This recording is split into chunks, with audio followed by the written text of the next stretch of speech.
बातों से नहीं आता बदलाव। सोच से बदलती है दुनिया, बदलते वक्त के साथ बदलनी होती है सोच।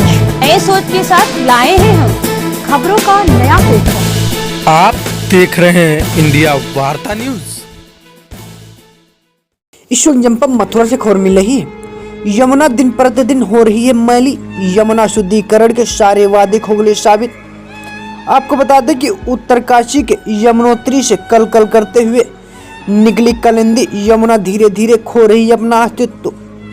अगर बात करें यमुना की तो दिल्ली तक आते यमुना किसी हद तक ठीक है, लेकिन दिल्ली से निकलने के बाद कालिंदी का पूरा स्वरूप ही बदल जाता है। मथुरा आते आते यमुना हो जाती है मैली। दिल्ली से लेकर मथुरा तक कई गंदे नालों का पानी यमुना में मिल जाता है और इसके साथ मिलती है यमुना में प्रवाहित होने वाली गंदगी। मथुरा आते आते यमुना एक गंदे नाले के स्वरूप में परिवर्तित होने लगती है। सभी घाटों पर रेत की जगह दिखने लगी है शिल्प। आपको बता दें कि कई सरकारें आई और गई, यमुना स्वच्छता को लेकर कई वादे किए गए, लेकिन सब के सब खोखले निकले। हम जो आपको नज़ारा दिखा रहे हैं, ये नज़ारा वृंदावन के पीपो के पुल के पास का है। आप देख सकते हैं घाटों पर और किनारों पर रेत की जगह शिल जमा है और एक साइड में तो आप यमुना का हाल देखकर और भी हैरान हो जाएंगे। आपकी नज़र जहाँ तक जाएगी वहाँ तक आपको सिर्फ गंदगी ही गंदगी दिखाई देगी। क्या यही है यमुना शुद्धिकरण? क्या यही है यमुना की स्वच्छता? हम लोगों की कमी से अपना अस्तित्व खो रही है यमुना। अभी भी वक्त है जो हम सब यमुना के शुद्धिकरण में अपना सहयोग दे सकते हैं।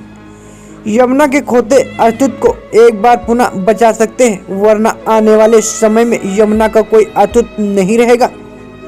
मंडल ब्यूरो राहुल ठाकुर की रिपोर्ट। आपका नाम? मेरा नाम पंडित महेशचंद शास्त्री।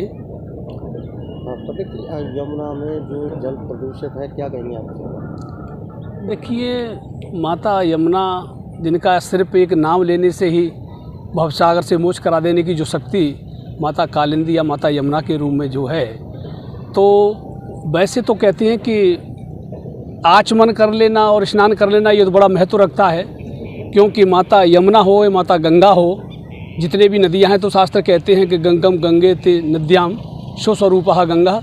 जो भी नदी चलती हुई है यानी बहती हुई है तो वो गंगा कहा जाता है। तो जो शक्ति माता गंगा में है वही शक्ति माता यमुना में भी है। रही बात जल की, तो जो जल कलकल करता हुआ जो हमारे सामने होना चाहिए, आज बड़ा हमें कष्ट होता है। हमें ही नहीं, मैं तो समझता हूँ आप देख रहे हैं, आपको भी हो रहा होगा, और जो भी मानव जाति होगी, जिसका भी जो भी आके दर्शन करेंगे माता कालिंदी का, तो सबको कष्ट होना ही चाहिए।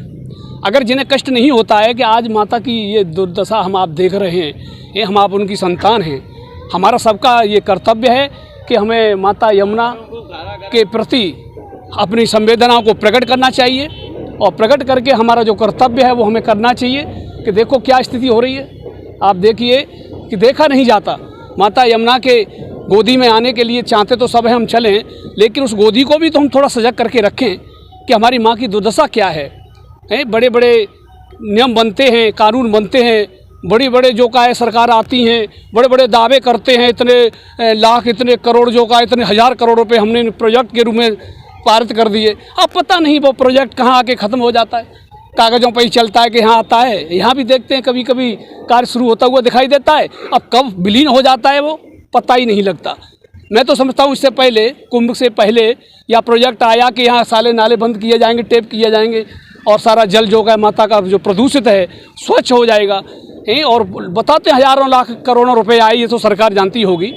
और क्योंकि हम लोग कोई पॉलिटिक्स से तो वो नहीं रखते, हमारा किसी कोई पार्टी से विशेष हमारा कोई लेना देना नहीं है। तो एक मानवता और हमारी कहना चाहिए, हम लोग धर्म स्वाभी हैं, तो हमारे ये दायित्व बन जाता है कि हमें वो चीज़ देखनी चाहिए।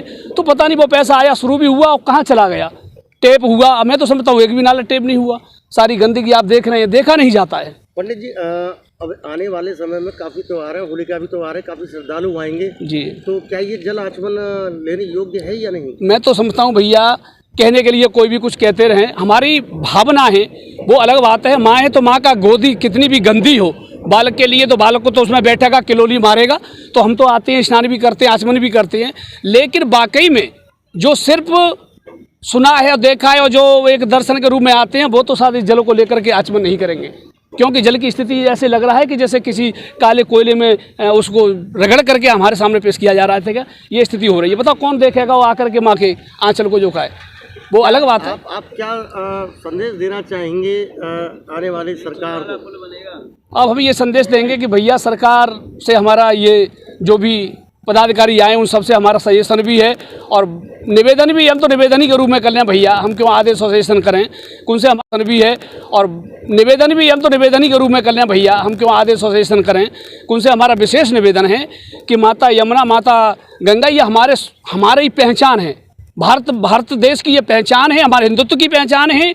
और इसलिए भैया उनसे ये निवेदन है कि इन पर बहुत ध्यान दिया जाए। और देखो, ये तटों पे आकर के वो लोग आए घूमें, सिर्फ वहाँ से ही काम ना चलाएं, वहीं योजना बना के ना छोड़ दें, जो योजना बनती है उन्हें क्रियान्वित करें। वो आकर के यहाँ देखें कि यहाँ दुर्दशा क्या स्थिति हो रही है, कहीं अतिक्रमण हो रहा है, कहीं घाटों को घेर लिया गया, बिल्डिंगें खड़ी हुई हैं, अतिक्रमण भी हो रहा है, कहीं खदान हो रहा है। और बाकी तो आप देख ही रहे हैं, कूड़े कचड़े के रूप में क्या हालत हो रही है, ये आप सब देख रहे हैं। तो उनको आके देखना चाहिए, अधिकारियों को समझना चाहिए। और भारत की पहचान जब माता यमुना से है तो वो ये ना भूल जाए, उनकी भी पहचान माता यमुना से ही है। इसलिए सबका दायित्व बनता है, सब आकर के बढ़ चढ़ करके अपना सहयोग प्रदान करें, जो जैसे लायक है, तन से मन से धन से आकर के सब सहयोग करके और माता काली जी के स्वरूप को जो का उज्ज्वल करें।